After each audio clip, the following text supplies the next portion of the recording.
Olá, bem-vindos de volta. Nesse momento, então, iniciaremos a última mesa redonda do nosso evento sobre cirrose e suas complicações. Com todo respeito às demais sub-áreas de hepatologia, nós vamos ter agora aquela sessão de hepatologia raiz, né? Então, e para isso teremos, mais uma vez, grandes especialistas em hepatologia que vão, então, discutir esse importante tema. Para moderar essa mesa, teremos a participação do professor Tiago Sevá, que é professor doutor da disciplina de gastroenterologia da Unicamp e hepatologista da unidade de transplante hepático da Unicamp. Muito obrigado pela presença de todos vocês. Obrigado, Tiago. Agora a palavra é sua. Perfeito. Betinho, muito obrigado pelo convite. É realmente um prazer estar aqui. Esse é um congresso que eu gosto muito de participar. E realmente, como você falou, né, na mesa anterior, estava na efervescência, né, o pessoal falando de esteatohepatite e tudo mais. Aqui não é efervescência, aqui é o que tem da hepatologia raiz que tem sido falado, mas não cai, né, não cai a importância nos últimos 25, 30 anos. Essa área das complicações da cirrose realmente são áreas que mantém-se no topo da hepatologia bastante importantes, e eu quero estar apresentando o professor Daniel Ferraz de Campos Mazo, meu colega lá da Unicamp, professor doutor da disciplina de gastroenterologia lá da Unicamp, e também professor colaborador do departamento de gastroenterologia do HC da USP, e ele vai falar para a gente sobre um dos temas talvez que são mais frequentes nas nossas visitas, nas nossas enfermarias, que é a conduta na lesão renal aguda do paciente cirrótico. Então, Daniel, vou pedir para você fazer a sua aula em 15 minutos, se possível, tentar ficar mais perto disso, e obrigado pela presença. Obrigado, Tiago. Bom dia a todos. Queria agradecer primeiramente ao honroso convite do Betim, da comissão organizadora. É um prazer enorme estar aqui, uma responsabilidade enorme também nesse excelente evento. Então, me coube falar nesses 15 minutos sobre a conduta da lesão renal aguda no contexto da cirrose, né? Bom, a lesão renal aguda se refere à redução abrupta da função excretora renal e é um termo que substituiu a insuficiência renal aguda. Ela é uma condição que acontece frequentemente nos pacientes com cirrose descompensada e está associada a um prognóstico ruim. Tão ruim que a creatinina é uma das 3 variáveis que compõem o score de MELD, um excelente preditor de mortalidade. É interessante que nessa escala logarítmica, a ponderação, o peso da creatinina é 2 vezes maior do que o peso da bilirrubina, ou seja, a importância de mortalidade. E nessa revisão sistemática e meta-análise publicada agora em junho, com mais de 18 mil pacientes, compilando diversos trabalhos, eles puderam evidenciar que a presença de lesão renal aguda aumenta a mortalidade hospitalar em 6 vezes. E essa mortalidade permanece alta por até 1 ano de segmento. E por que isso acontece, né? Então, não é incomum a gente ver que a disfunção renal acaba sendo um dos eventos complicadores e, às vezes, o evento final na vida desses pacientes. E isso acontece porque existe uma série de alterações hemodinâmicas na cirrose com hipertensão portal que predispõem à lesão renal. Então, o excesso de óxido nítrico na circulação esplâncnica, seja secundário à resistência ao fluxo portal e produção endotelial, ou seja via translocação bacteriana e óxido nítrico sintase inflamatória, leva a uma vasodilatação esplâncnica com diminuição do volume arterial efetivo, uma ativação de mecanismos compensadores, como o sistema renina-angiotensina-aldosterona, sistema nervoso simpático, vasopressina, vão agir no débito cardíaco, aumentando esse débito cardíaco, e vai deixar esse rim ávido por reter sódio e reter água também. Então, a gente vai ter uma intensa vasoconstrição arterial, inflamação, alteração na microvasculatura renal. E quem que é esse nosso indivíduo? Então, aquele indivíduo que tem aquela circulação hiperdinâmica, um débito cardíaco elevado, ele tem ascite, frequentemente uma ascite com hiponatremia, não tem ainda disfunção renal, mas um rim altamente vulnerável a insultos posteriores. E, infelizmente, esses insultos acontecem, né? Então, um sangramento, uma outra causa que leva a hipovolemia, diuréticos, diarreia induzida por lactulona, infecções, que é um importante trigger, um dos principais triggers de lesão renal nessa população, resposta inflamatória sistêmica, você desbalança esse equilíbrio hiperdinâmico que o paciente tem, você vai ter um efeito também no débito cardíaco, que passa a ser insuficiente frente a esse gatilho de estresse, e mais efeitos renais nessa hemodinâmica. Então, acentuação da vasoconstrição arterial, acentuação da inflamação em citocinas, pigmentos biliares agindo no rim, alteração na microvasculatura e também uma perda da autorregulação renal. Resultado, esse nosso paciente agora desenvolve lesão renal aguda. E a gente teve na aula anterior que a etiologia da doença hepática crônica terminal e cirrose, ela vem mudando ao longo dos tempos, né? Então, NASH hoje é uma das principais etiologias que vem ganhando espaço. E junto com esse pacotinho da doença metabólica vem hipertensão arterial, diabetes, obesidade, todos os fatores de risco para lesão renal aguda. E o que dificulta mais ainda a nossa avaliação é que, frequentemente, esses pacientes já chegam com alterações renais crônicas, com uma agudização, um insulto agudo, que dificulta bastante o nosso manejo inicial.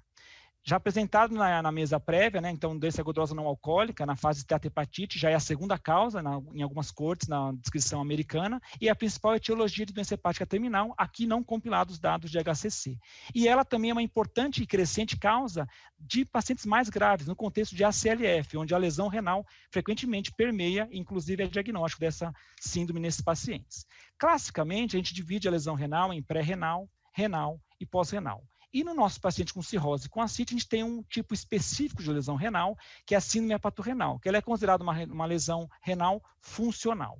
Porém, na prática, a gente sabe que esses mecanismos fisiopatogênicos, eles se entrelaçam. Ou seja, uma pré-renal, que a gente demora para tratar ou para corrigir, ela pode evoluir para a necrose tubular aguda. A gente sabe hoje que uma hepatorrenal também não tratada evolui para a NTA. E a gente também tem, nesse substrato, a doença renal crônica, que dificulta bastante o diagnóstico.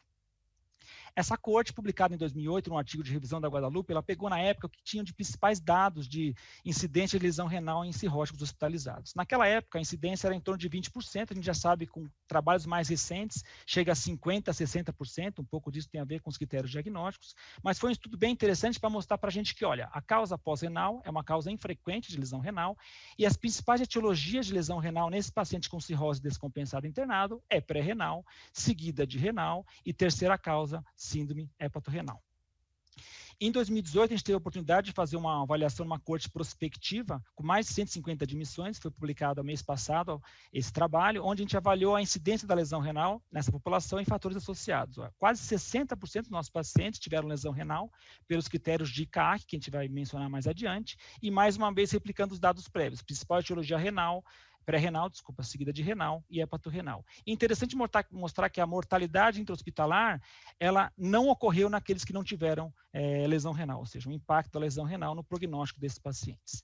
Ao longo desses últimos anos, principalmente vindo da comunidade nefrológica, houve uma mudança no conceito de lesão renal aguda, saindo de alterações estáticas e pontos de cortes definidos de creatinina para alterações dinâmicas, padronizando o conceito e estadiando a lesão renal. E isso acabou sendo transplantado também pela Sociedade de Hepatologia. E em 2015, saiu essa publicação do grupo de estudos da CIT, que ficaram definidos como os critérios de ICAAC. Então, a partir de agora, o que seria a lesão renal? Um aumento da creatina sérica em mais do que 0,3 mg por decilitro em 48 horas, um aumento percentual de 50% no valor da creatinina, que tem ocorrido presumivelmente nos últimos 7 dias. E propõe-se uma estratificação, estadio 1, quando esse aumento é mais do que 1,5 a 2 vezes o basal, estadio 2, mais do que 2 a 3 vezes o basal, e estadio 3, mais do que 3 vezes o basal, ou creatina acima de 4, com um insulto agudo, ou necessidade de terapia de substituição renal. Posteriormente, saiu uma subestratificação, no consenso do ISO de 2018, entre 1A e 1B, porque a creatina de 1,5, ela tem impacto prognóstico. E, de fato, na nossa coorte, no trabalho da Nayana, a gente pôde evidenciar que a mortalidade teve muito mais acentuada naqueles indivíduos que tinham um AQ inicial, 1B, ou seja, que geralmente 1A, a maioria é pré-renal, 1B é aquele que tende a evoluir a lesão renal dele, e aí você aumenta o percentual de pacientes com lesão renal, inclusive hepatorrenal, mesmo mostrado nesse trabalho indiano publicado no final do ano passado. Recém saído do forno, saiu esse trabalho retrospectivo do grupo do Ângelo Matos do Sul, em que ele avaliou também a importância dos estadios da doença, mostrando que você tem um degrau de aumento de mortalidade quando você salta do 1A para o 1B. Mesmo que a gente encontrou no nosso trabalho também. Em 2019, membros do Clube Internacional de Ascite, junto com nefrologistas, publicaram esse artigo de revisão no Journal Hepatology, onde eles, de fato, encontraram as definições da comunidade nefrológica com hepatológica. Então, a partir de agora, foi sugerido a incorporação também do débito urinário. Então, aqueles que tiverem um débito urinário menor ou igual a 0,5 ml por quilo de peso por mais de 6 horas, junto com os critérios anteriores, definem lesão renal aguda, mantendo as estratificações em estadios. E o que seria a síndrome hepatorrenal?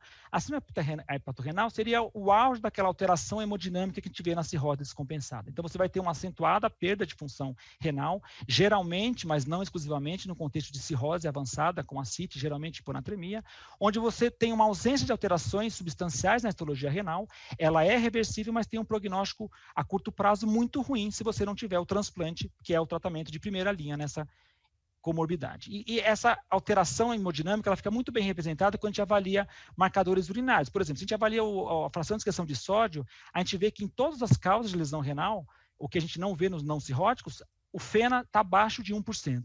Mas o auge da vasoconstrição acontece na síndrome hepatorrenal, onde ele tem média de valores em torno de 0,1% ou menos.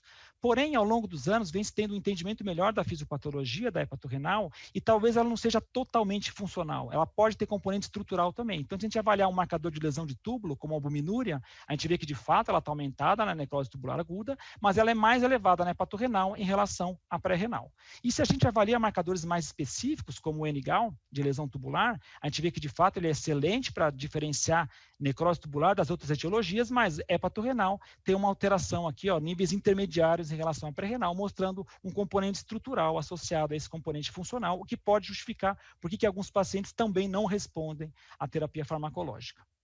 Nessa corte, com 320 pacientes do grupo de Barcelona, eles tentaram avaliar justamente o papel dos biomarcadores urinários. E o que mostrou melhor desempenho foi o NGAL, principalmente no D3. Então, o NGAL no D3 teve uma alta capacidade de diferenciar a necrose tubular aguda de outras etiologias, teve associado com progressão da lesão renal e com mortalidade. E interessante nesse gráfico aqui embaixo, nesse slide, não sei se dá para ver direitinho, mas que a gente pode usar marcadores no nosso dia a dia. A gente pode usar o FeNA, por exemplo, a média do FeNA nos pacientes com hepatorrenal foi 0,09%. E a albuminúria, que é um marcador que a gente consegue fazer no dia a dia, que não no NGAL, que é mais caro, ela teve uma média de 130, ou seja, acima de 100. Então, a gente pode usar essas ferramentas no nosso dia a dia para refinar o diagnóstico diferencial e otimizar o tratamento.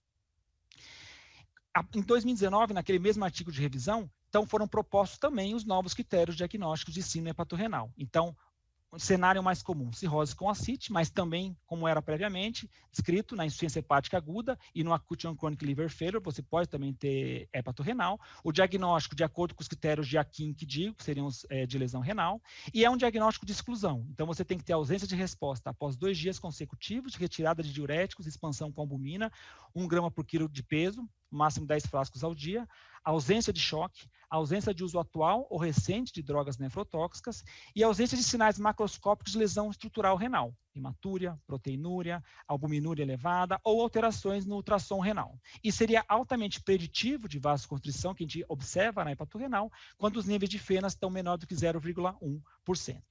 Então, passa-se a ter uma nova nomenclatura da síndrome hepatorrenal. Hepatorrenal tipo 1 deixa de existir, e agora a definição é síndrome hepatorrenal AC, e essa tem os critérios diagnósticos mostrados no slide anterior, e aquela perda mais gradual de lesão renal, que a gente chamava de hepatorrenal tipo 2, passa a ser chamada de síndrome hepatorrenal não AC. E surge uma terceira definição na esteira aí da esteatohepatite e das comorbidades da doença renal crônica, que seria como se fosse o ACLF renal, né? A insuficiência renal crônica agudizada, ou seja, ele faz um insulto agudo, que pode fechar critérios para hepatorrenal, com exceção dos marcadores de lesão estrutural prévia renal, que não contraindica, né, não impede esse diagnóstico. Então, de uma maneira inicial, que a gente pode imaginar que a principal causa é pré-renal, para o não especialista ou para aquele paciente que está sendo conduzido pela clínica médica ou ainda em terapia em pronto-socorro, o que a gente sugere como guia inicial? Aquele que chega com lesão renal 1A inicial, você vai suspender ou diminuir diuréticos, tirar as drogas nefrotóxicas, rastrear sempre infecção no contexto de lesão renal na cirrose. Se resolveu, vida que segue, provavelmente era pré-renal. Se progrediu, ou o paciente já chega para a gente com o estadio maior ou igual a 1B, se não for no suspenso, suspender os diuréticos, expandir com albumina, 1 grama por quilo por dia por 2 dias e avaliar a resposta. Se teve resposta, provavelmente era pré-renal, vida que segue. Se não teve resposta, vamos avaliar critérios para hepatorrenal. Não tem critérios para hepatorrenal, provavelmente é uma causa renal, precisaremos do nefrologista. Fechou critérios para hepatorrenal, trataremos com vasoconstritores e albumina. Eu prefiro, principalmente quando está com o especialista, a gente fazer uma avaliação mais sofisticada, onde a gente junta mais informações e a gente personaliza o tratamento. Então, naquele cirrótico que chega para a gente com lesão renal, de acordo com os novos critérios diagnósticos, sempre avaliar o contexto. Ele está desidratado, teve excesso de diuréticos, teve hemorragia gastrointestinal, diarreia, choque, nefrotoxinas. Vamos abusar dos marcadores urinários que a gente tem a respeito. Urina 1, fena, albuminúria, se possível, marcadores novos e ultrassom de rim. Então, agora a gente já vai conseguir ver se tem uma doença renal crônica, afastar as causas pós-renais, que são incomuns, e a gente vai ter a mais comum pré-renal, ou as funcionais, ou estrutural. Vamos começar pela estrutural. O que sugeriria uma lesão renal estrutural? Tem história de choque, toxina, contraste, já tem muitos cilindros na urina, uma albuminúria maior do que 100, um fena maior do que 0,5. Nesse paciente, a gente vai descontinuar os potenciais gatilhos que levaram à lesão renal, a gente vai sempre fazer a triagem infecciosa e a gente não vai ficar dando volume para esse paciente. Minha mulher é nefrologista, ela fala que é muito mais fácil você correr 500 ml de soro, mas tirar esse 500 ml depois na diálise não é tão fácil assim. Então, nesse caso, a gente não vai ficar dando volume para esse paciente e a gente vai precisar do nefrologista seguindo junto. Do outro lado, que é o cenário mais comum, que são as funcionais. O que seria o contexto clínico? Ah, não, ele teve desidratação, excesso de diurese, sangrou, mas não teve choque, teve uma infecção, mas não teve choque, tem um fena menor do que 0,5%. O que a gente vai fazer? A gente vai descontinuar diuréticos, lactulona, se teve diarreia, tirar vasodilatadores. Geralmente a gente acaba tirando também os beta-bloqueadores, as nefrotoxinas e sempre faz a avaliação de infecção. E aí, examina o paciente. O paciente está seco, água para ele. Ele precisa de cristalóide, não precisa de albumina, ele precisa de soro. Se tiver com anemia, sangue. Não, ele não está obviamente seco, então você vai fazer a expansão com albumina e reavalia em 24 a 48 horas. Se ele melhorou, provavelmente era pré-renal, ótimo. Se não melhorou, trate como hepatorrenal. E quais seriam os fatores que corroborariam a nossa hipótese? Geralmente é o paciente cirrótico com ascite, frequentemente uma ascite de difícil controle, hiponatremia, tendência à pressão arterial média mais baixa, com exceção dos NASH, né, que dificulta um pouco a nossa avaliação, e um fena menor do que 0,1%.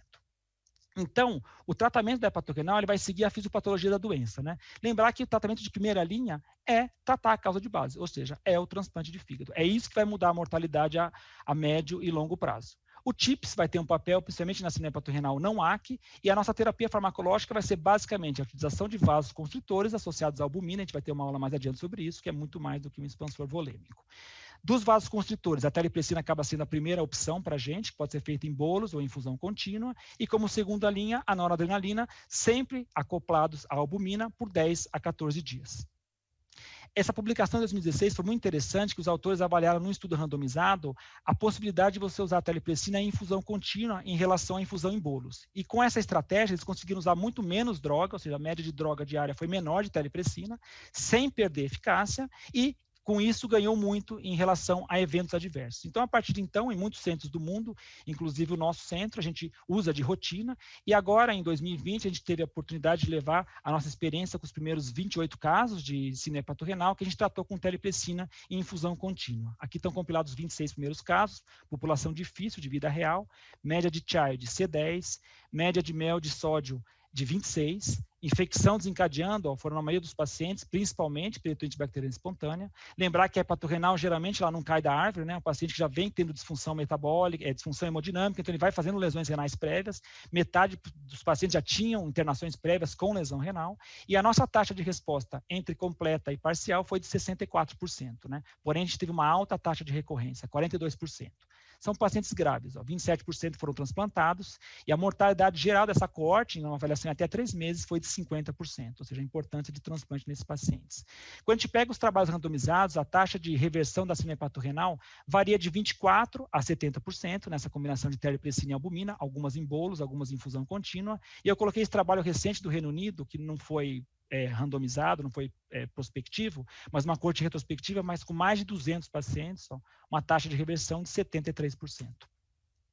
A noradrenalina, apesar dos trabalhos prévios mostrarem que ela teria uma eficácia semelhante, quando você pega indivíduos num estudo randomizado, no contexto de SLF, a teleprecina é superior em todos os fechos avaliados, D4, D7, reversão no D14 e impacto na mortalidade. Então, frente a um paciente com síndrome hepatorrenal, a gente vai iniciar um vasoconstritor, de preferência a teleprecina, se não disponível noradrenalina, associado à albumina e vai avaliar a resposta. Definição de resposta. queda da creatinina, pelo menos 25% após 48 horas da terapia. Se tiver tido essa queda, você continua o vasoconstritor até voltar a creatinina basal ou 0,3 mg do basal.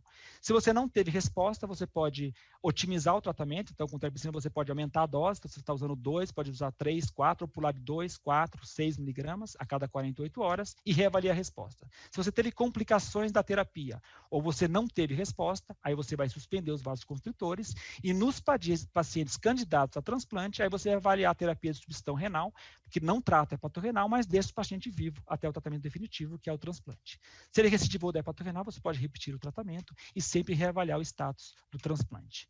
Então, para finalizar, a lesão renal aguda ela é frequente na cirrose descompensada, está associada a um prognóstico ruim. A principal causa é a pré-renal.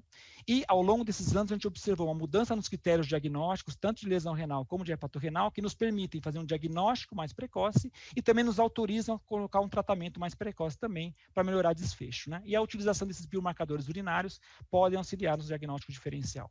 Muito obrigado.